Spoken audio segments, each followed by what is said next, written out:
Assalamualaikum warahmatullahi wabarakatuh. Kembali lagi bersama kami, Saksi Misteri. Di video kali ini, saya akan menceritakan sebuah kisah misteri tentang rumah bekas pesugihan. Kisah ini diangkat dari seorang narasumber yang dimana nama dan tempat sudah kami samarkan agar menjaga dari hal yang tidak diinginkan di kemudian hari. Tapi sebelum masuk ke ceritanya, jangan lupa ambil posisi yang paling nyaman dan bunyikan tombol lonceng notifikasinya. Dan cerita pun dimulai.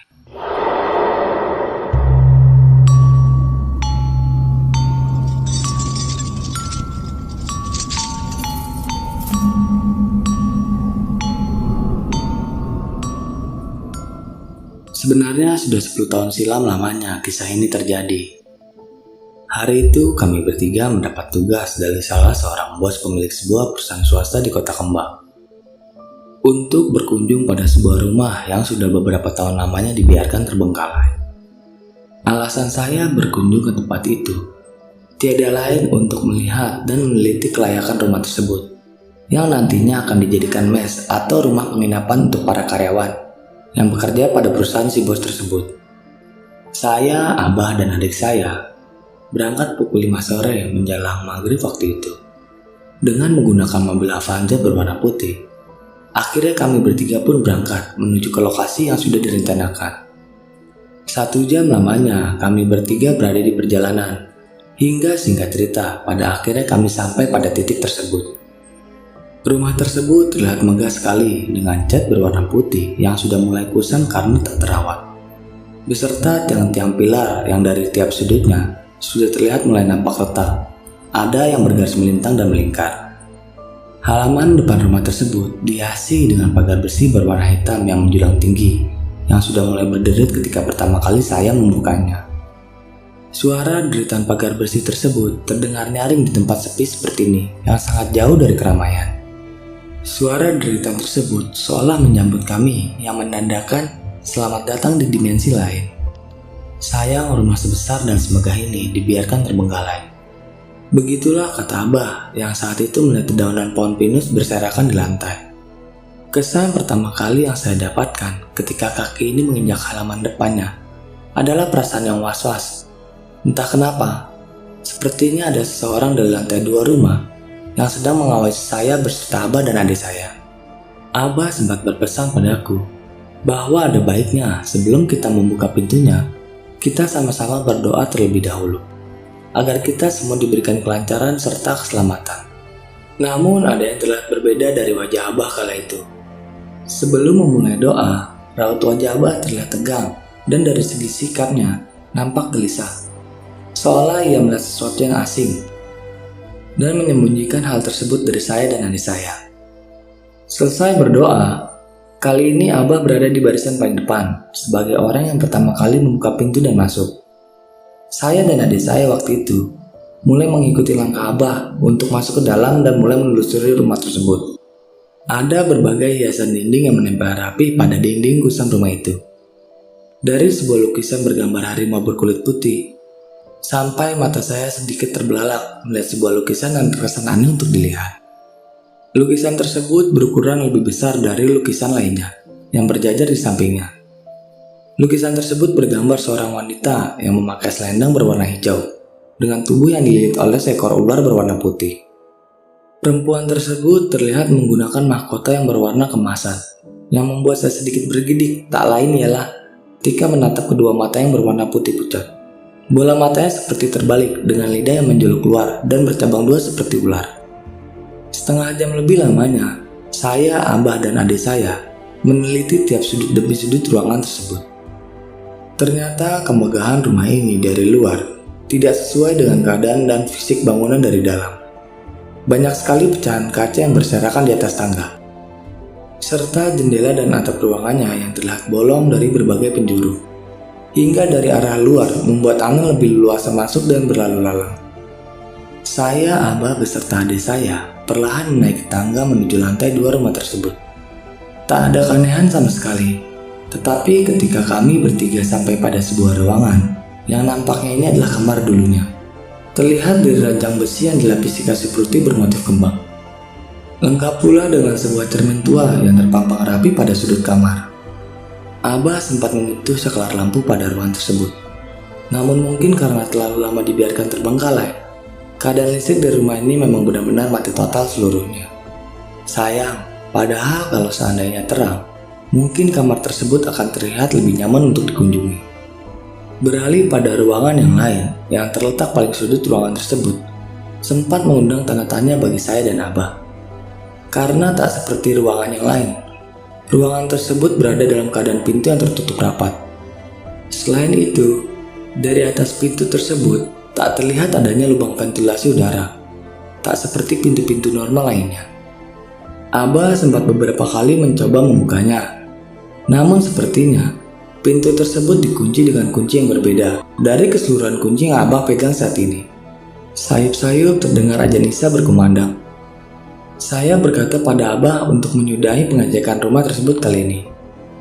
Tujuan saya berkata demikian, tak lain agar di mana pulang nanti, kami bertiga tidak terlalu larut malam jika sampai ke rumah. Sebelum Abah mengiyakan perkataan saya, tiba-tiba saja telepon seluler dari balik jaket parasitnya berbunyi. Terdengar sebuah percakapan hangat antara Abah dan seseorang yang suaranya tak asing.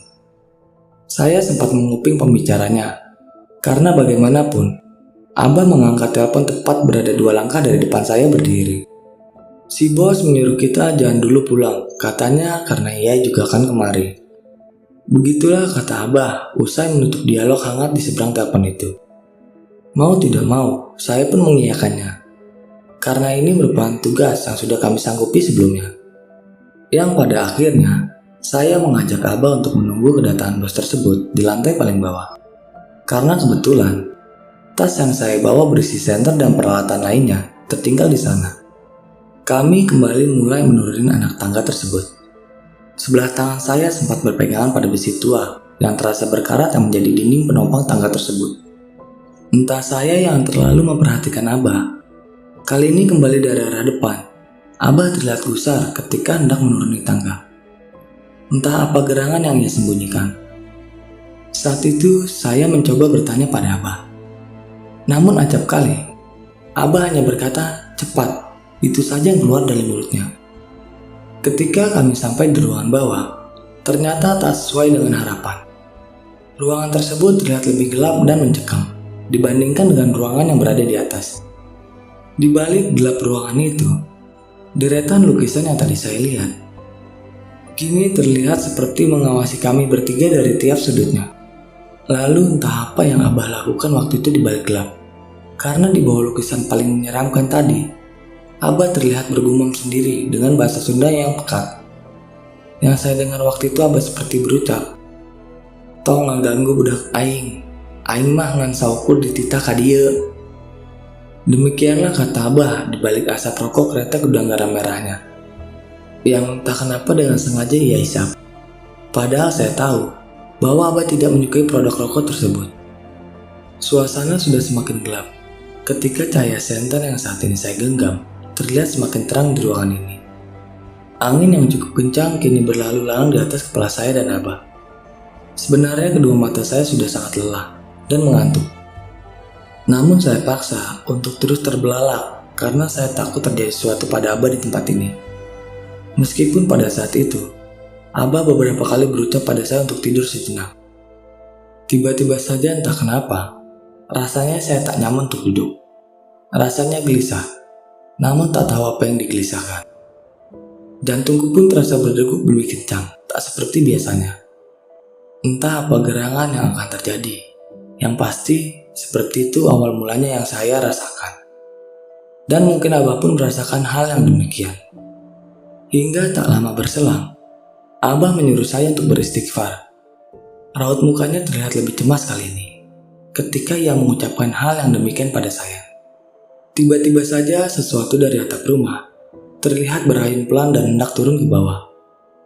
Sesuatu itu awalnya berbentuk bayangan hitam, dan ketika semakin dekat, semakin terlihat jelas rupanya, yaitu sebelah tangan yang berukuran besar dengan bulu-bulu hitam terlihat menutupinya.